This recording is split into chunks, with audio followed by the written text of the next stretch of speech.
जय हिंद दोस्तों, मैं हूं आशीष और आप सबको इंडिया में जान पर स्वागत है। दोस्तों, हमारे देश में कुछ दिनों से एक बहस ये चल रहा है, इंडियन नेवी को अपना ताकत बढ़ाने के लिए न्यूक्लियर एयरक्राफ्ट कैरियर यूज करना चाहिए या फिर न्यूक्लियर सबमरीन। खासकर जब सीडीएस बिपिन रावत जी ने भी इस साल कहा था भारत को और एयरक्राफ्ट कैरियर नहीं चाहिए, मतलब भारत अब आईएनएस विशाल न्यूक्लियर एयरक्राफ्ट को ना बनाकर ज्यादा फोकस न्यूक्लियर सबमरीन या फिर नॉर्मल डीजल इलेक्ट्रिक सबमरीन पर करना चाहिए। और एयरक्राफ्ट कैरियर की कमी को पूरा करने के लिए हमें इंडियन ओशन में आइलैंड को एयरबेस की तरह डेवलप करके इस्तेमाल कर सकते हैं। आज मैं आपको बताऊंगा क्या बिपिन रावत जी का यह आइडिया अच्छा है। इंडियन नेवी की ताकत को चीन और पाकिस्तान के खिलाफ कौन ज्यादा बढ़ाएगा, न्यूक्लियर एयरक्राफ्ट कैरियर या फिर सबमरीन। जानने के लिए आप आखिर तक की वीडियो को देखते रहिए। और दोस्तों, नीचे मेरा इंस्टाग्राम अकाउंट का लिंक है, आप चाहो तो मुझे फॉलो कर सकते हो। देखिए, जब 1961 में ब्रिटेन के एचएमएस हरकुलस इंडियन नेवी में आईएनएस विक्रांत के नाम पे शामिल हुआ था, तब भारत एशिया का पहला देश था जिसके पास एयरक्राफ्ट कैरियर था। हालांकि द्वितीय विश्व युद्ध के टाइम में जापान के पास भी काफी ज्यादा एयरक्राफ्ट कैरियर थे, लेकिन जंग हारने के बाद जापान पर प्रतिबंध लगा था, वो अपनी मिलिट्री ताकत को पहले की तरह नहीं बढ़ा पाएगा। इसके साथ 60 के दशक में चीन की इकोनॉमी भी उतना स्ट्रांग नहीं था वो एयरक्राफ्ट कैरियर को खरीद कर इस्तेमाल कर सके। इसके साथ तब कोई भी देश इंडियन ओशन में राज करना नहीं चाहता था। अब चीन के पास 2 एयरक्राफ्ट कैरियर है, तीसरा बन रहा है और भी कुछ एयरक्राफ्ट कैरियर चाइना आने वाले दिनों में बनाएगा। अब भारत के पास सिर्फ एक एयरक्राफ्ट कैरियर आईएनएस विक्रमादित्य है, दूसरा आईएनएस विक्रांत बहुत जल्द इंडियन नेवी में शामिल होगा। लेकिन सीडीएस बिपिन रावत इंडिया का पहला न्यूक्लियर एयरक्राफ्ट कैरियर आईएनएस विशाल पर सवाल उठाए थे और उनका सुझाव था भारत को बे ऑफ बंगाल और अरेबियन सी में आइलैंड को एयरबेस की तरह इस्तेमाल करना चाहिए और ज्यादा सबमरीन पर फोकस करना चाहिए। देखिए, ये डिसीजन अब कंफर्म नहीं है, उन्होंने आर्मी की तरफ से अपना सुझाव इंडियन गवर्नमेंट को दिए हैं। अब डिफेंस मिनिस्ट्री फाइनल डिसीजन लेगा। देखिए, बिपिन रावत जी 2-3 कारण की वजह से अब इंडिया के लिए तीसरी एयरक्राफ्ट कैरियर को नहीं चाह रहे हैं। एक है कॉस्ट, दूसरा है रणनीतिक लाभ, मतलब भारत की ज्योग्राफिकल कंडीशन के हिसाब से ये 2 हथियार में से कौन सबसे ज्यादा इंडिया को फायदा देगा। तीसरा है माइंडसेट, जी हाँ, इंडिया का फॉरेन पॉलिसी कितना अटैकिंग है, ये सब फैक्टर डिपेंड करता है हमें ज्यादा एयरक्राफ्ट कैरियर चाहिए या फिर सबमरीन। अब मैं एक एक करके सब पॉइंट को डिस्कस करूंगा, आप देखते रहिए। पहले कॉस्ट की बात करते हैं। देखिए, इंडियन नेवी अब आईएनएस विक्रमादित्य को यूज कर रहा है। उसकी कॉस्ट पड़ा था लगभग 12,500 करोड़, यानी कि $2.35 बिलियन। हालांकि शुरुआत में उसकी बजट 1 बिलियन के अंदर था, लेकिन बाद में यह बढ़कर इतना हो गया। अब आईएनएस विक्रांत जो इंडिया में बन रहा है उसके बजट भी लगभग 20,000 करोड़ यानी कि $3 बिलियन के आसपास है। ये दोस्तों सिर्फ एयरक्राफ्ट कैरियर का ही प्राइस है, बाकी कैरियर के ऊपर जो हेलीकॉप्टर से लेकर फाइटर एयरक्राफ्ट होते हैं उनके प्राइस अलग है, मेंटेनेंस का प्राइस भी अलग होता है। आईएनएस विशाल न्यूक्लियर एयरक्राफ्ट कैरियर की बात करें तो इसकी प्राइस लगभग 70,000 करोड़ से लेकर 1 लाख करोड़ के बीच होगा।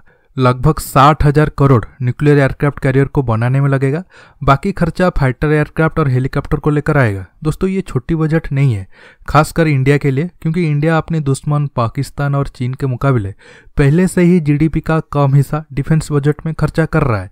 इसके साथ इंडिया के डिफेंस बजट का बड़ा हिस्सा सैनिकों की सैलरी और बाकी कामों में खर्चा हो जाता है।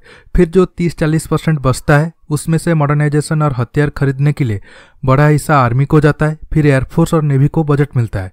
इसलिए हमारा आर्मी का मॉडर्नाइजेशन प्रोसेस भी स्लो है। ऐसे में जब पहले से ही बजट लो है, तब अगर Indian navy nuclear aircraft carrier INS Vishal की तरफ जाएगा तो बाकी सब नेवी के प्रोजेक्ट के लिए फंडिंग रुक जाएगा।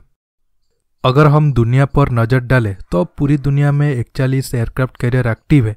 उसमें सिर्फ अमेरिका के पास ही 11 बड़े बड़े एयरक्राफ्ट कैरियर है। हालांकि अमेरिका के पास रिजर्व में 8 मीडियम साइज के भी एयरक्राफ्ट कैरियर है, लेकिन अमेरिका की स्टैंडर्ड के हिसाब से वो 19 की जगह 11 ही बोलते हैं। इसके बाद ब्रिटेन और चीन के पास 2-2 एयरक्राफ्ट कैरियर है। बाकी सब देशों के पास अब एक एयरक्राफ्ट कैरियर एक्टिव है। रूस जैसे ताकतवर मिलिट्री देश के पास भी सिर्फ एक ही एयरक्राफ्ट कैरियर है। लेकिन अगर हम सबमरीन की बात करें तो अब दुनिया में लगभग 400 से ज्यादा सबमरीन है। ये दर्शाता है दुनिया के देश सबमरीन पर ज्यादा ट्रस्ट रखते हैं और इसके पीछे कॉस्ट भी बड़ा फैक्टर है। अगर हम आईएनएस विशाल की कॉस्ट को सबमरीन के साथ कंपेयर करें तो उतने में इंडिया 10 से ज्यादा न्यूक्लियर सबमरीन या फिर 15 के आसपास स्कॉर्पियन क्लास की सबमरीन या 10 से ज्यादा एआईपी सिस्टम वाला सबमरीन ले सकता है। अब आते हैं दूसरे अहम सवाल की तरफ। भारत को इंडियन ओशन रीजन में एयरक्राफ्ट कैरियर या फिर सबमरीन से सबसे ज्यादा रणनीतिक लाभ होगा।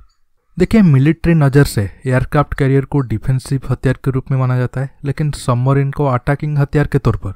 इसलिए कहा जाता है अमेरिका अपनी 11 एयरक्राफ्ट कैरियर के साथ दुनिया की सी को कंट्रोल करता है, लेकिन रूस अपनी साइलेंट सबमरीन की मदद से सी डिनाइल मोड में होता है, मतलब अमेरिका की प्रभुत्व को चुनौती देता है। इसका एग्जाम्पल आपको 1970 के दशक में देखने को मिला था, जब भारत 1961 में अपनी बेड़े में एयरक्राफ्ट कैरियर को शामिल किया था। तब पाकिस्तान उस जमाने में आधुनिक सबमरीन को अपने बेड़े में शामिल किया था। हालांकि जंग में हमें उसे डुबा दिए थे, लेकिन अगर पाकिस्तान के पास एक से ज़्यादा PNS गाजी जैसा सबमरीन होता, हमारा मुश्किल बनना तय था। इसके साथ 1971 की जंग में अमेरिका की 7th फ्लीट को रोकने में रशियन सबमरीन बड़ा रोल निभाए थे। देखिए, एयरक्राफ्ट कैरियर को व्हाइट एलिफेंट कहा जाता है, मतलब एयरक्राफ्ट कैरियर साइज में बड़ा होने के साथ साथ आसानी से दुश्मन की नज़र में आ जाते हैं। इसलिए हमेशा से ये डर रहता है एयरक्राफ्ट कैरियर दुश्मन के टॉर्पीडो के साथ साथ मिसाइल का निशाना बन सकते हैं, जिसके बाद एयरक्राफ्ट कैरियर का डूबने का भी खतरा रहता है। लेकिन सबमरीन की बात करें तो ये पानी के अंदर छुप के रहता है, जिससे इसका पता लगाना आसान नहीं है। इस खूबी के कारण सबमरीन के जरिए आसानी से दुश्मन पर हमला कर सकते हैं।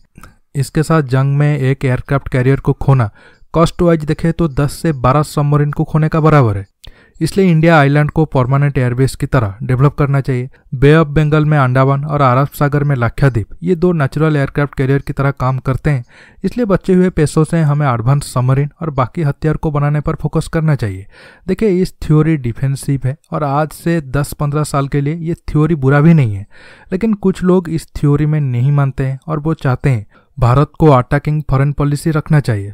देखिए, अगर भारत को अमेरिका की तरह दुनिया को फ्यूचर में डोमिनेट करना है तो सिर्फ 2 एयरक्राफ्ट कैरियर में नहीं होगा, हमें ज़्यादा एयरक्राफ्ट कैरियर चाहिए ताकि हम ज़रूरत पड़ने पर साउथ चाइना सी और अफ्रीका, मिडिल ईस्ट और यूरोप तक वो एयरक्राफ्ट कैरियर को भेज पाए। अगर न्यूक्लियर एयरक्राफ्ट कैरियर कॉस्टली पड़ रहा है तो हमें नॉर्मल एयरक्राफ्ट कैरियर बनाना चाहिए, जिसकी लाइफ टाइम कॉस्ट, हथियार और मेंटेनेंस कॉस्ट मिलाकर 50,000 करोड़ के आसपास बनता है।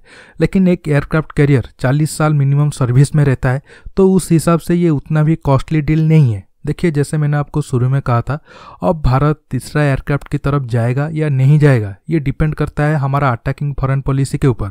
हम 2 एयरक्राफ्ट कैरियर के साथ इंडियन ओशन में दबदबा तो बना सकते हैं, लेकिन चीन को पूरी तरह से गेम से आउट करने के लिए मिनिमम 3 एयरक्राफ्ट कैरियर रखना चाहिए।